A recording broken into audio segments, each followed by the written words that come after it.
Welcome back everyone to a brand new video. As you can see in today's guide, we're going to be going over the liberated calling card. This requires you to do the Liberty Falls main Easter egg in under 30 minutes. A fairly simple yet sort of challenging task, but if you don't have the required, augments and sort of weapon attachments that you might need for the boss fight. Luckily for this video, I did end up doing it in under 28 minutes. You could definitely do this way under 28 minutes as well. If I did everything that I'm going to explain in this video, I definitely could have got this in under, I want to say 26 minutes or 25 minutes possibly. Now let's go ahead and start with the guide. The first thing I do when I started up the match, I started the Rampage Inducer to go ahead and make the zombies spawn in faster than they would normally if you didn't have it on. This is crucial to the Easter egg. I so far haven't seen anybody actually do it without the Rampage Inducer. But as you can see here, when I get my double points, I will then make my way towards the motel room and acquire these zombies. This will get you about a total of an extra 7 to 8 zombies, I believe. I then will get the double points once I see them all in a sort of bunched up together, and I will make my way towards the video game. Going this way, you'll see where I'm going. I slowly bring the zombies in this way here.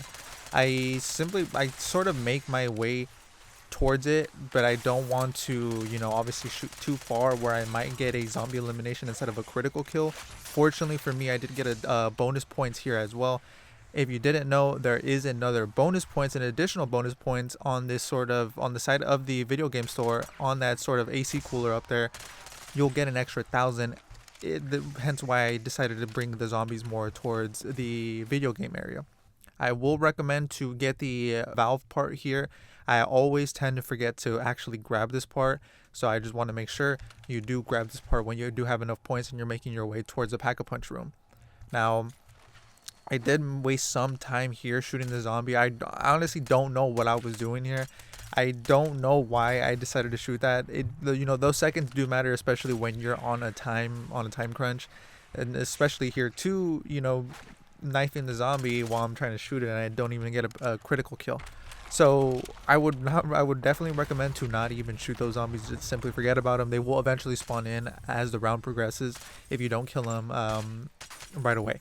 So, and I would also recommend to actually shoot these Aether Crystals to go ahead and get you a little bit of more salvage to build the Mangler Cannon as soon as possible, because we do want to do this Easter egg before round 10. So simply, you'll go ahead and progress rounds until you get your Groundskeeper. The eliminating will get you the key. You'll go ahead and then make your way towards the shed here. Like I said, if you don't kill that zombie there, a zombie will be right there next to the door. So you can see I then finally get the water valve. I then make my way towards the Liberty lanes to go ahead and go into the alley, shoot the little hatch open there, and then progress the round. During my whole time here, training the zombies in the bowling alley and progressing one round got me about 450 total salvage, which 1250 is basically the cutoff that we need total, that we need to build the Mangler Cannon. So once you have 1250, you can either progress to get another additional 500 from the crafting bench to upgrade your GS45s to uncommon rarity. Like I said, it's definitely not needed. I don't know 100% if the boost from common to uncommon is a big difference. I have yet to do any of the testing. Once I got the water valve, I then made my way to get PhD slider, went to the radio house to go ahead and build the Mangler Cannon, shot the door, then made my way inside to go ahead and find the wiring that I need to build the jet gun. So once you get the wiring piece, you'll then make your way towards the motel room. You'll go ahead and build the jet gun piece. From here, pretty much the Easter egg is almost complete. We will be using the mini Aetherella Easter egg, or sort of side Easter egg, to go ahead and complete this Easter egg. As you can see, the first part is going to be on this motel sign here. You want to go ahead and suck that one up. Basically, the Aetherella will make this a lot more easier. Your next piece is going to be on the left side of that door there. The next one's going to be on top of this bookshelf or on the shelf here. You want to go ahead and suck that one up. The next one's going to be on this window here. You'll go ahead and get that one there. The next one is going to be right behind you next to the Aetherella statue. You want to go ahead and get that last piece, the last one that we're going to need in the video game room. Do not forget to get the LTG part as well from there. So next we're going to go ahead and make our way towards the downtown area. Then we will make our way on top of the roof here. I did slide off in the beginning, so that did come back a couple seconds. But you could get the second LTG part instead of taking, the long route and getting on top of that truck. Aim your jet gun towards this window here. You'll get your 6th Aetherella piece from this window here. Make your way back to the church where we'll go ahead and get our final and last piece that we'll need for the LTG device. So after you get that one, we'll then use the zip line to go ahead and make our way to the bank, top of the roof of the bank. We will then build the LTG device. I noticed I didn't have enough points to actually go ahead and get the GS45s and pack punch them, so I decided to go ahead and progress 2 rounds. Got the GS45s, then made my way back to the cemetery where I'll actually go ahead and plant the LTG device so we can cut a couple seconds to actually, while the LTG device gets prepared, I pack-a-punched and then I went back to the cemetery. One thing I did forget to do here is actually grab the Aether canister. So once the HVT did spawn in, I grabbed the Aether canister. Like I said, sort of mistakes like these will not cost you enough to not get the calling card. These will cut you back just roughly, I want to say about maybe 15-20 seconds. So as those add up, it will eventually get to the point. But like I said, in this guide, I did get it in under 27 minutes or 28 minutes. Once you get that HVT to low enough health, you want to go ahead and pop the Aether trap and then kill them while they're in the Aether trap, so they can get the Aether soul into that canister and make your way back to the church, where you'll go ahead and be able to go ahead and deposit the Aether canister where you picked up the Aether canister from originally. So we still have 3 Aether relic pieces that we need to get. The next one's going to be on top of the window. You do not want to go ahead and suck this into the jet gun. You simply want to bring it into the church and leave it in an area where it's easily accessible. So after you bring this into the church, we will then go ahead and deliver the Aether canister. This will give you a phone. You'll go ahead and need to interact with 3 devices that are around the map. The first one's going to be in this area here. This is the closest one. If you don't know how to do this, for example, I got red here. If I got red, it's green. If I got green, it's red. And if I got yellow, it's going to be yellow. So the easiest way to go ahead and do this is it's basically the opposite. The only ones that are going to be the same ones are the yellow ones. That's the best way to think about it. Green, opposite, red, opposite. So if I got green, it's red. If I got red, it's green. If I got yellow, it's going to be yellow. So after taking the zip line to the roof of the bank, I then open up this door here. For example, I got yellow on this one, so it is going to be yellow. The next Aether relic piece is going to be on these vents as well, so there's going to be an additional one here also. It is a little tricky to get this. There is times where I use all of my ammo in the jet gun, like I will show you right now shortly. So you want to make sure you're just tapping it. Fortunately, I got extremely lucky and was able to get the Aether relic piece even with no ammo. So also, I did forget to mention, you do want to grab that LTG device before you even make your way towards any of the other areas. Make your way towards Liberty Lane. On top of this bus, you'll go ahead and get your last and final Aether relic piece.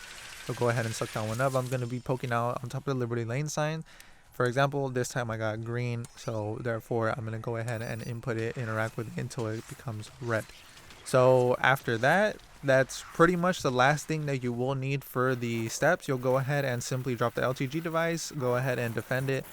I got the mangler for this one. This is the final HVT that I needed for the steps. Simply make your way towards the church. Now, there is a way to actually go ahead and skip completely, but because I didn't open the PhD door, I decided to not go ahead and do this trick with the Aether Shroud. If you do have the Aether step equipped, you could make your way and possibly gain a couple more seconds of time. But like I said, I didn't open up the PhD door, and I don't know if I had enough points to actually go ahead and open it, because I do know it is 2,000 points. So I most likely didn't have enough points for it anyways.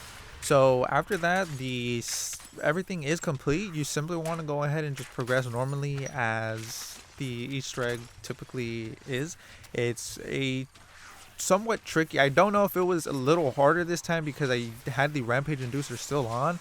I know they sprint regardless, no matter what round you're on.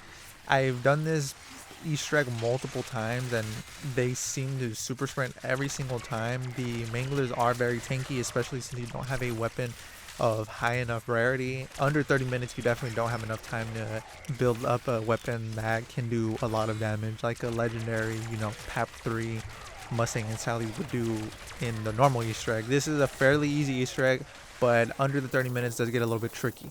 So here I progress as a normal.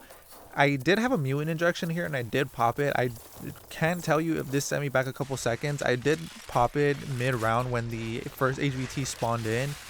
I have only done this Easter egg a handful of times.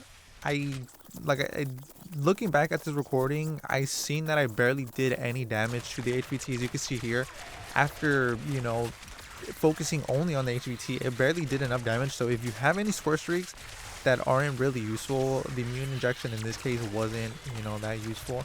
So I would refrain from using it and simply progressing the round as normal, just with the Mustang and Tallies.